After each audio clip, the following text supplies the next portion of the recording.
this is from Raw Story. A court in Oklahoma ruled that forced oral sex is not rape if the victim is unconscious from drinking. Okay. No words. Basically, aside from, well, that's fucked. Well, the judge had words.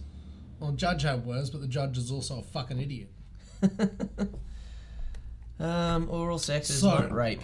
So, the basic gist is, this girl was out drinking. She was put into a cab with friggin' old mate. And she passed out, and then she woke up in hospital undergoing a sexual assault examination. Okay. So that went to court, and basically the judge ruled, no, it's all legal, it's all fine, and just threw the case out. Is it about that idea that is the judge basically saying she shouldn't have put herself in that situation? Is that where he's coming from? I think so. In fact, I am positive that's where the situation is. And it's highly likely that the judge is probably an old white guy. Probably. The basic rationale is that there was no, just because she doesn't remember it doesn't mean that it's not rape, and there was no sort of force. There was no, I'm presuming, because it said that there was no signs of forced assault or anything like that, so I'm presuming no bruising or anything like that, which isn't always a bloody case. I'm sorry? Okay, so it's kind of like the letter of the law type term. It's like, it's not sex unless it's penetration. That as well as there was no signs of force, so obviously, she asked for it. Which I am just fucking disgusted. Fuck Oklahoma, basically. So I suppose this is where the legal system can often have its limitations, because it's still up to the perspective of the legal representative it's at still, the time. Yeah, look, maybe there was a case where, something happened. But the point is that she was too intoxicated to consent. Quite literally, too drunk to fuck. Well, I know with... And I'm sorry, but rape is rape is rape is rape is rape. It doesn't fucking matter. Well, I know with when it comes to consent, if my understanding of common law is where it's at, that if someone's got to be basically of sound in mind in order to provide consent. And if this lady is pissed as a parrot, I'm not sure that's necessarily able to afford sound consent. No. But I guess what I'm particularly pissed off with about here is that yet it's another case of the whole policing, the whole decision making, the whole managing of risk resting squarely upon the shoulders of the woman in these situations. Again, it comes down to rape is rape. If someone's too drunk to fuck, you don't fuck them. Plain and simple, cut and dry. I don't know why this kid wasn't charged with something. But that's what I feel. I feel that there's some old world opinions or views coming to the fore here. It's fucking disgusting. And as I said on Facebook, if Donald Trump wants to build this fucking wall, let's build it around Oklahoma. Put all the dodgy cunts who think this is perfectly fine in there, and then just throw away the key, basically. Well, I suppose examples like this really strike with me why that idea that feminism is dead. Like people saying feminism's dead, it served its purpose. There's still issues out there where the resolution of them, or at least ways of trying to address them, still fall upon gender lines. You can't tell me that if there is no feminist argument, they're clearly going to identify who's responsible for policing what, Yeah. This stuff becomes shrouded. This isn't an isolated case. I'm not all up in arms over just this. This happens all the fucking time. And as someone who knows people who've been assaulted, kind of jack of it. So, fuck this judge, fuck the court, fuck the jury, and fuck Oklahoma, basically. I got nothing else to say. It's just fucking disgusting that in this day and age, this still fucking happens. And we still have, we have all these little fucking, comedians and jokesters and MRA fuckwits who basically go, oh, she asked for it, look what she's wearing, blah, blah, blah. And it's like, this is why this shit happens, guys. I don't know whether this is a side issue or not, but like I went to the theatre last night. Yeah. And have you ever heard of a place called the Eternity Playhouse? No. Okay. Well, it's a theatre that's at Darlinghurst, and it's a bit of a landmark 'cause it's an old church that was converted into a theatre. Yeah. Yeah, and I'm not sure whether this is accurate or not, but I feel it might be. You know how like there's that eternity graffiti that gets scrawled around? Yeah. Yeah, that's where it comes from, like Eternity Playhouse. So when you go there, it's like you see the title and it says Eternity, and that's the fonts and how it's all graffitied. But anyway, it used to be an old church, and now it's been turned into a theatre. So I went there. It's a nice place, and it had this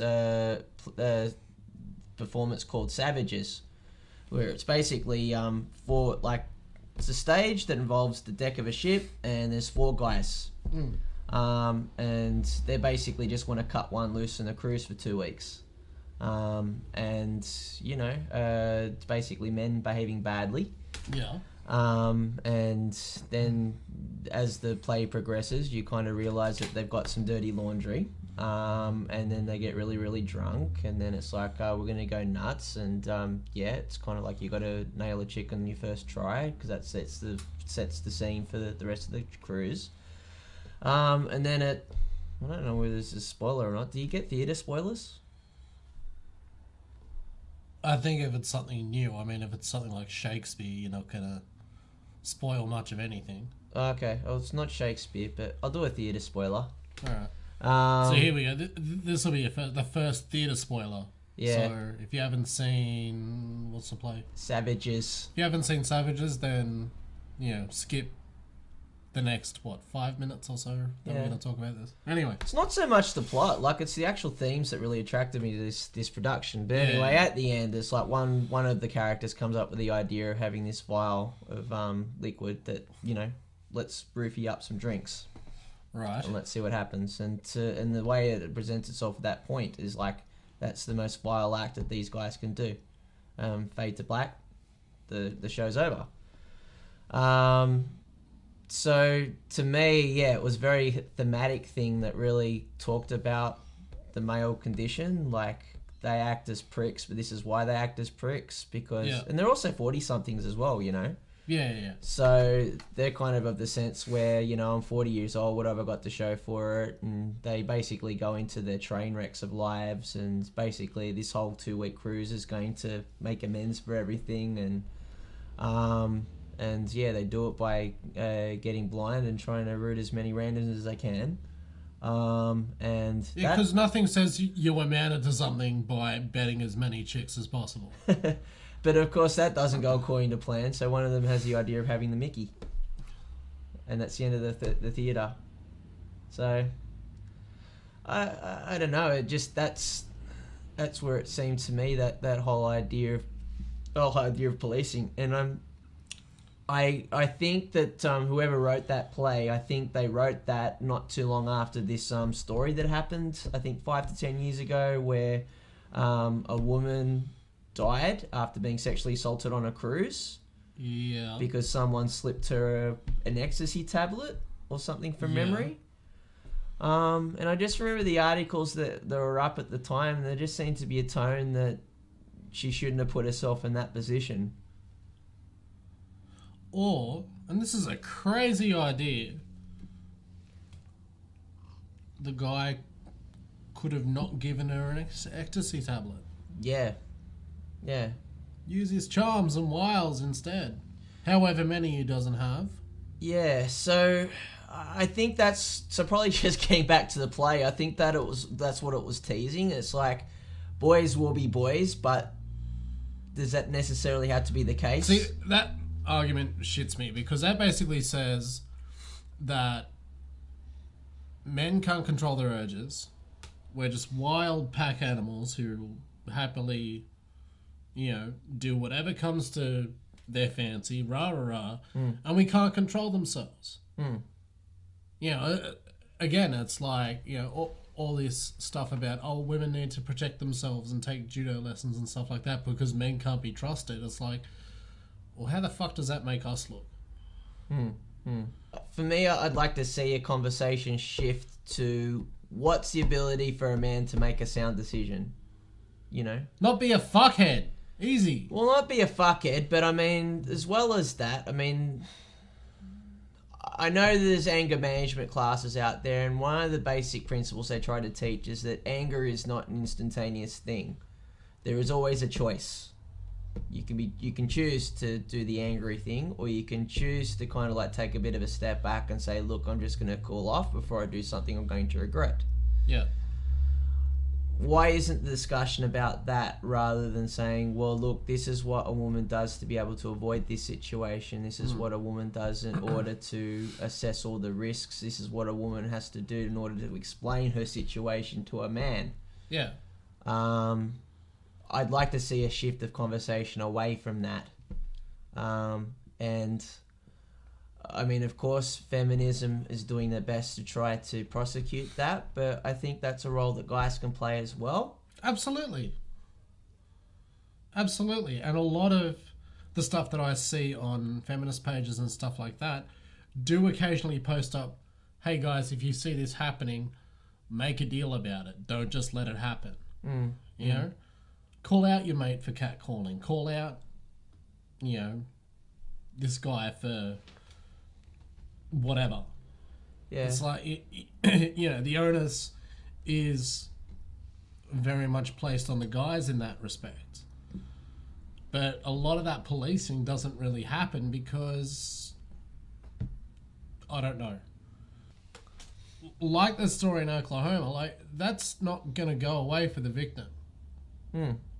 She's going to have to deal with that for the rest of her life, be it through therapy, be it through just reliving the trauma, be it through having intimacy issues, being it through fucking worst case scenario, self-medication and or suicide.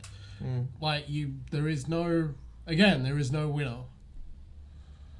Well, I'm not sure what's the lesson there with being told, don't put yourself in that situation again. Like, how is that going to be useful, It's like, okay, well, lesson learned. That better not happen to me again.